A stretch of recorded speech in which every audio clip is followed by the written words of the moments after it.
కాళేశ్వరం నీళ్లతోని 4 ఏండ్లుగా 5 ఏండ్లుగా వ్యవసాయం చేసిన రైతులే. ఒక్క సూర్యాపేట కాన్స్టిట్యున్సీలోనే 1,00,000 ఎకరాలు పెరిగింది, తుంగతుర్తిలో 1,00,000 ఎకరాలకు పైగా పెరిగింది, కోదాడలో 50,000 ఎకరాలకు పైన పెరిగింది.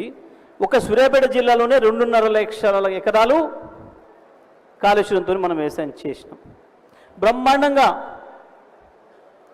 కాళేశ్వరం జలాలకు 1,00,000 జన హారతి అనే కార్యక్రమాన్ని చేసి మీరందరూ కూడా దాంట్లో పాల్గొన్నారు. ఇక్కడి నుంచి అక్కడికి 70 కిలోమీటర్లు.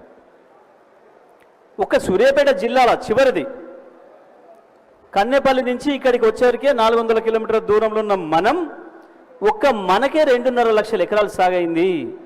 మధ్యన వరంగల్ జిల్లా అయింది, కరీంనగర్ జిల్లా అయింది.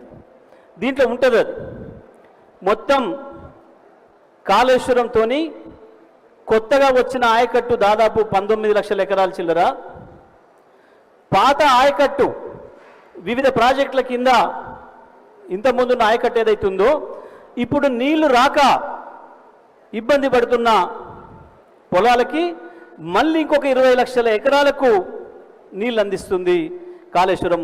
మొత్తం 40 లక్షల ఎకరాలకు పైగా పొలాలకి నీళ్ళు అందిస్తున్న ప్రాజెక్టు కాళేశ్వరం ప్రాజెక్టు. 50,000 కూడా ఇయ్యలేదన్నీ ఏం చేయాలి ఒక్కసారి మీరు ఆలోచన చేయండి.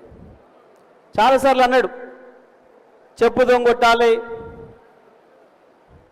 పేగులు తీసి మెడలేసుకోవాలి, లాగుల తొండలు వదలాలి. ఇప్పుడు చెప్పు ఎవడికి వదలాలి లాగుల తొండలు, ఎవడు పేగులు తీసి మెడలేసుకోవాలి రైతులు, ఎవడు దుర్మార్గుడు ఇప్పుడు చెప్పండి మీరు. కేసీఆర్ ఏం చేసిండు, నువ్వేం చేసినావు? ఎందుకు మొన్న యాసంగి ఎండిపోయినాయి మన పొలాలు?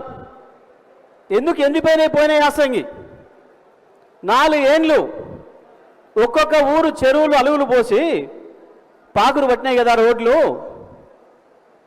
ఎంతమంది నాకు ఫోన్లు చేసిండ్రు, సార్ నీళ్ళు బంద్ చేయండి పొలాలు కోసుకోవడానికి ఇబ్బంది అవుతుంది అని. ఇవాళ ఈరోజు కూడా ఇంకా నీళ్ళకు ఎదురు చూస్తున్నాం కదా, పోసిన నారులు పోతున్నాయి కదా. ఒక్క మాట ఒక్కటంటే ఒకటి నిజం విన్నవా ఇప్పటికి ఆ నోటి నుంచి ఒక మంచి మాట? రైతులు మీరు నిర్ణయించాలి, ఆయన అడిగిన శిక్షలన్నీ ఎవరికి వెయ్యాలి, ఎట్లా వెయ్యాలి, అతి తక్కువ ఖర్చుతోని. వాస్తవానికి ఏంది మనం చూసినాం, ప్రాణహిత కలిసి గోదావరిలోకి మళ్ళిన తర్వాత మాత్రమే నీళ్లు ఉంటున్నాయి. సంవత్సరానికి 10 నెలలు నీళ్ళు ఎత్తో చక్క నుంచి. ఆ బ్యారేజ్తో కూడా సంబంధం లేదు, ఆ బ్యారేజ్తో మేడిగడ్డ బ్యారేజ్తో సంబంధం లేకుండానే ఇవాళ కన్నెపల్లి పంప్ హౌస్ నుంచి నీళ్ళు ఎత్తొచ్చు.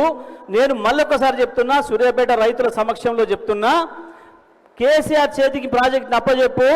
4వ రోజు నీళ్ళు తీసుకొచ్చి మా రావి చెరువును నింపుతా, మా చిన్న సీతారాం తండకి ఇస్తా. ఇవ్వలేకపోతే నేను ఎమ్మెల్యే పదవికి రాజీనామా చేసిపోతా. నిన్ను ఊరేసుకోమని అడుగుతలేను, నిన్ను ఊరేసుకోమని అడగను, నిన్ను చెప్పు దెబ్బలు కొట్టుకోమని అడగను.